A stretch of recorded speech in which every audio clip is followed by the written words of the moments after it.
Bonjour à toutes et bonjour à tous, très chères auditrices et très chers auditeurs, j'espère que vous allez tous bien.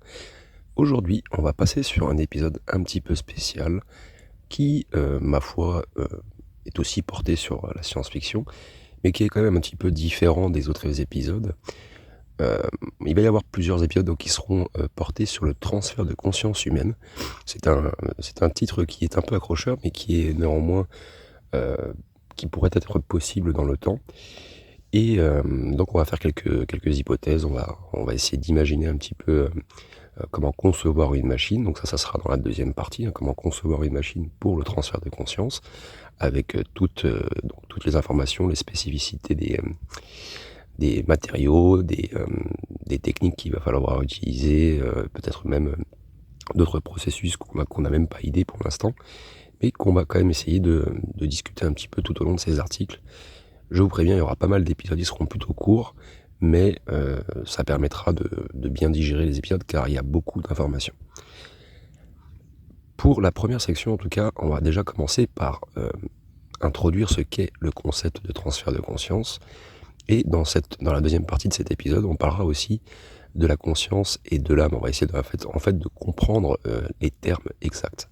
Puisque pour moi, ça, c'est nécessaire de bien assimiler ça avant de continuer, bien sûr, sur les prochains épisodes, hein, donc sur la technologie actuelle et les avancées scientifiques, les processus hypothétiques de transfert de conscience, la réincarnation technologique, les corps et les environnements virtuels, etc., les considérations éthiques et sociétales, pardon, et on fera une conclusion sur l'avenir de l'humanité et au-delà. Et ça, en fait, là, dans les premiers épisodes, en fait, on va vraiment se concentrer sur la définition, l'explication, la théorie. Après, dans les autres épisodes, donc on va dire dans les deuxièmes parties d'épisodes qui seront concentrés sur la construction de cette machine, bien sûr, c'est totalement hypothétique, spéculatif, mais c'est quand même sérieux. Donc voilà, je me suis pris un peu la tête pour le faire, mais ça pourrait être possible. Allez, commençons tout de suite donc déjà avec la première section. Alors, déjà, le concept de transfert de conscience, hein, c'est, je pense, un sujet qui a fasciné vraiment euh, tout un tas de penseurs, de philosophes et même des scientifiques hein, depuis des décennies, et puis même aussi des gens comme toi et moi. Euh, donc c'est vraiment la croisée entre la science-fiction et des percées technologiques qui sont vraiment réelles. Et cette idée, en fait, elle soulève quand même des questions qui sont profondes hein, sur la nature de l'identité, de l'âme, et de ce que cela signifie hein, d'être un être humain. Donc c'est pas simplement en fait une exploration technique hein, qu'on va faire, hein, d'ailleurs de ce qui pourrait être possible hein, dans un futur lointain. Vous savez que j'aime bien faire ça dans mes épisodes, mais il y a aussi une réflexion quand même sur les implications vraiment très profondes hein, que ça pourrait engendrer pardon, sur notre compréhension de nous-mêmes et de notre place dans l'univers.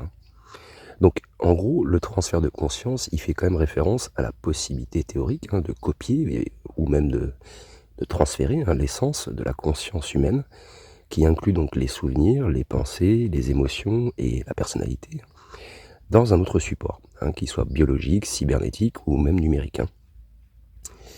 En d'autres termes, en fait, il s'agit d'avoir la capacité de déplacer l'esprit d'un individu, d'un corps biologique vers un système non biologique, comme un ordinateur ou un réseau de neurones artificiels.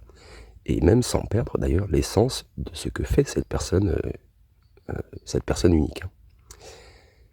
Alors vous allez voir, il y a différents mots sur lesquels il faut faire attention.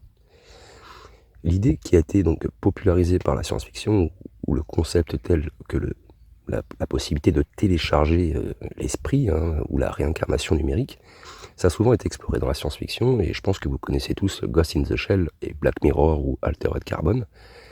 C'est des séries qui sont incroyables, je vous recommande de les voir si vous ne les avez pas vues.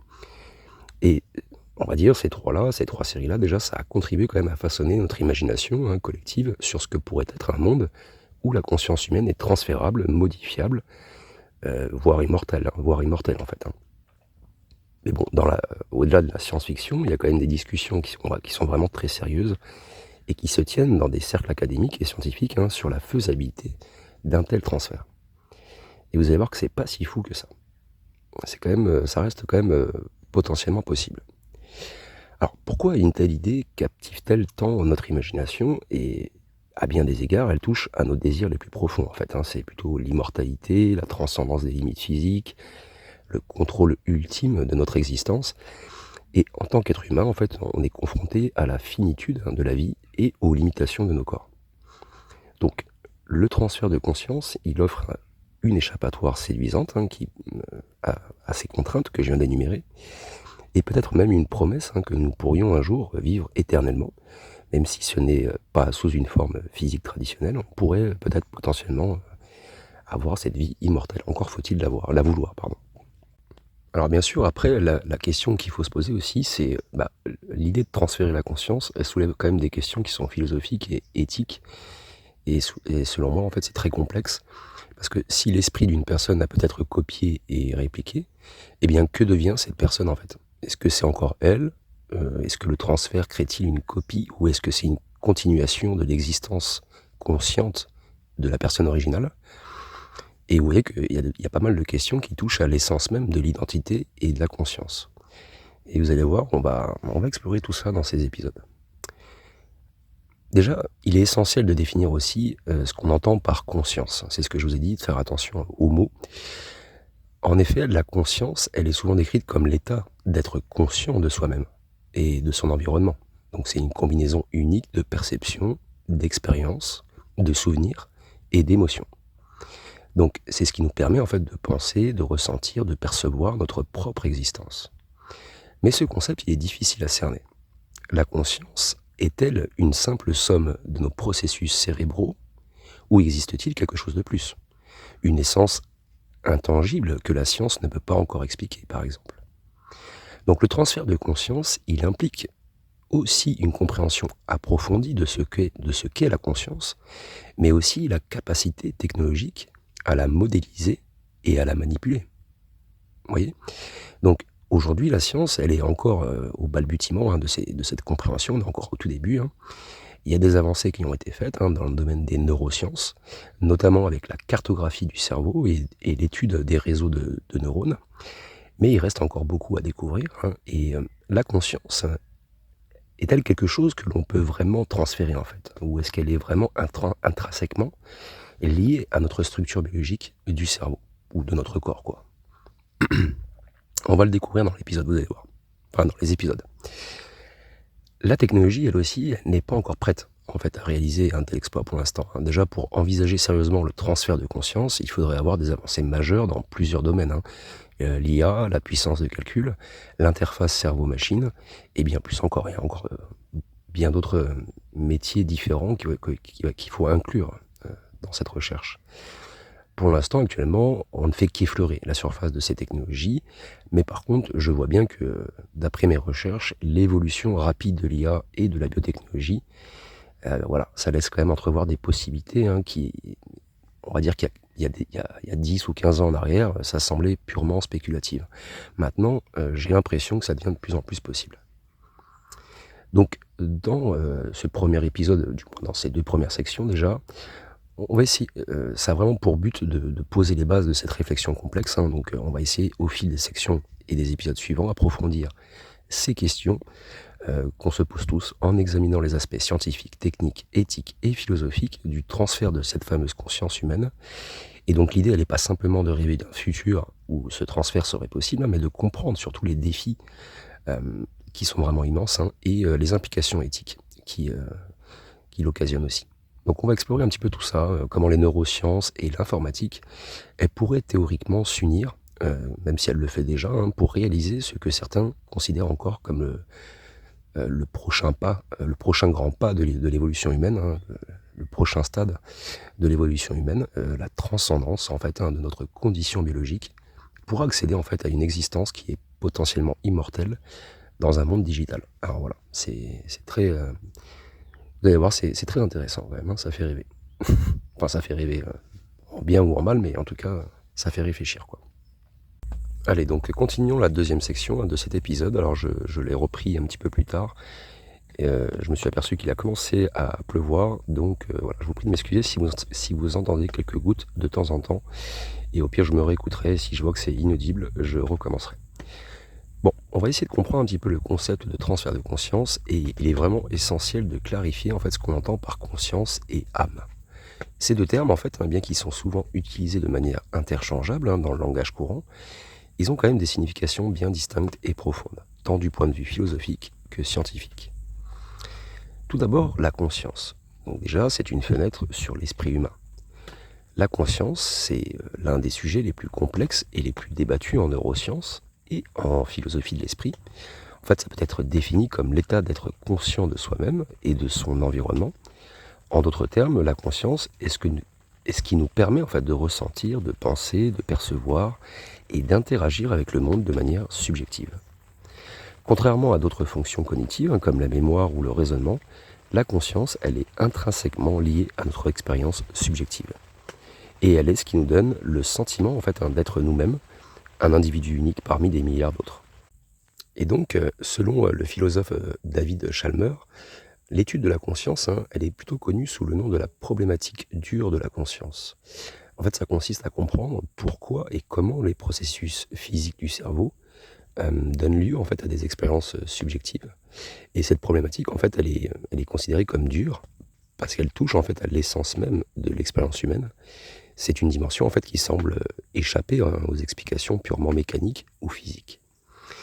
Par contre, du point de vue scientifique, on a plusieurs théories qui tentent d'expliquer la conscience. L'une des théories les plus influentes, c'est celle de l'intégration de l'information, Integrate Information Theory, en fait, qui propose que la conscience, elle émerge d'un système lorsque l'information qu'il traite est intégrée de manière cohérente et complexe. En d'autres termes, plus un système est capable d'intégrer et de traiter de l'information, plus il serait plus ou moins conscient, quoi. Il y a une autre théorie, c'est la théorie des espaces de travail globaux, Global Workspace Theory, qui suggère que la conscience, c'est le résultat de l'intégration de multiples processus cognitifs dans un espace de travail global où les informations en fait pertinentes sont rendues accessibles à l'ensemble du cerveau. Bon, ces théories, bien qu'encore en débat, elles offrent un cadre déjà pour comprendre comment le cerveau pourrait générer la conscience, mais ça ne résolve pas la question de savoir si cette conscience peut être transférée ou reproduite dans un autre support, comme un ordinateur ou une machine. Donc pour cela, il faudrait non seulement comprendre les mécanismes sous-jacents de la conscience, mais aussi développer des technologies capables de simuler ou de reproduire ces mécanismes dans un autre environnement, quoi. Voilà, vous avez vu, c'est un peu complexe, mais voilà, on est au début, on ne comprend pas tout. Concernant l'âme, c'est une notion plutôt philosophique et spirituelle. En fait, en revanche, l'âme, en fait, c'est plutôt un concept qui dépasse largement en fait les frontières de la science et entre le domaine du spirituel et du philosophique. Traditionnellement, en fait, l'âme, c'est vu comme la partie immatérielle et immortelle d'un être humain, souvent associée à la notion de personnalité, de moralité et d'individualité. Et dans de nombreuses religions et philosophies, l'âme, c'est ce qui survit après la mort physique, quoi. Donc c'est une essence éternelle qui transcende le corps. Alors que la conscience, elle, est générée en fait, et perçue comme un phénomène émergent du cerveau. L'âme est souvent considérée comme une entité bien distincte, parfois même indépendante du corps. Donc cette distinction, elle est cruciale dans le contexte de transfert de conscience, parce qu'elle pose la question de savoir si le transfert de la conscience, en tant que processus neurobiologique, pourrait également impliquer le transfert de l'âme, ou si l'âme resterait attachée en fait au corps d'origine. Voilà. On ne pourrait jamais déplacer l'âme, quoi. Donc les discussions sur l'âme, elles varient largement en fonction des traditions culturelles et religieuses des gens, c'est normal. Et par exemple, dans la tradition chrétienne, l'âme, c'est souvent considéré comme l'essence immortelle qui sera jugée à la fin des temps, tandis que dans la philosophie bouddhiste, le concept de non-soi, anatta, suggère que l'âme, en fait, c'est une illusion et que l'identité personnelle, et c'est un phénomène transitoire et non permanent. Allez, donc maintenant continuons sur l'intersection, comme j'aime bien le dire, entre la conscience et l'âme, en fait, dans ce contexte de transfert. On va essayer de finir l'épisode avant que la pluie, le torrent, l'averse arrive. Lorsque l'on parle en fait de transfert de conscience, il est vraiment crucial en fait de se demander si ce transfert en fait il concerne uniquement la conscience ou s'il inclut également l'âme. Ça c'est la question qu'il faut se poser. Donc si on considère que l'âme est immatérielle et distincte du corps, alors, alors même un transfert en fait qui est réussi de la conscience, elle pourrait pas en fait suffire à capter l'essence complète de la personne. Cette perspective en fait elle introduit donc une distinction entre on va dire la réplique d'une conscience et l'ensemble des souvenirs, des pensées, des perceptions et la réincarnation de l'individu complet avec son âme, quoi. C'est vraiment deux parties complètement distinctes. L'âme, on ne peut pas, je dirais, on ne pourrait pas la copier, quoi. Par contre, la conscience, oui. Donc, est-ce que ça ferait de nous, après, une fois que notre conscience a été copiée dans un ordinateur ou dans un cyborg ou dans un robot, est-ce que ça serait encore nous-mêmes? Voilà, c'est la question aussi qu'il faut se poser. Donc, dans un contexte où le transfert de conscience, il deviendrait donc techniquement possible, hein, ces questions philosophiques, elles deviendraient forcément des dilemmes éthiques et spirituels concrets, quoi. Hein. Donc, par exemple, une copie numérique, comme je vous l'ai dit, de votre conscient, est-ce que ça serait réellement vous, ou simplement une réplique hein, dans l'essence de votre être? Pardon. Donc, si l'âme, elle ne peut pas être transférée, que devient-elle? Et ces questions, elles montrent à quel point en fait, le concept de transfert de conscience, c'est très complexe hein, et multidimensionnel même, je dirais. Donc la conscience et l'âme, c'est vraiment deux concepts interconnectés, mais vraiment distincts. Et chacun, il soulève ses propres questions hein, dans le cadre du transfert de conscience. Et comprendre ces notions, c'est vraiment essentiel pour évaluer la faisabilité et les implications d'un tel transfert. Donc la science, pour l'instant, elle continue d'explorer les mécanismes de la conscience et les discussions sur l'âme rappellent en fait que la quête pour transcender les limites humaines, et elle est aussi spirituelle que technique, quoi. Donc en avançant dans cette exploration, il sera important de garder à l'esprit cette dualité entre le tangible et l'intangible, entre la technologie et la philosophie, pour saisir pleinement ce que pourrait signifier en fait le transfert de conscience pour l'humanité. Voilà, vous avez vu, la pluie commence à arriver, je vais clôturer cet épisode. Vous avez bien compris qu'il fallait vraiment bien intégrer en fait ces informations-là de cet épisode pour comprendre la suite, puisqu'on va parler après des technologies actuelles et des avancées qui seront potentiellement possibles. On parlera aussi des processus hypothétiques de transfert, et vous allez voir que dans les prochains épisodes, on avancera bien plus dans la précision et la complexité. Vous allez voir, c'est très passionnant, mais très complexe, je vous l'accorde. Prenez soin de vous, n'hésitez pas à liker la vidéo, à vous abonner si vous ne l'avez pas déjà fait, et prenez soin de vous. Ciao, ciao.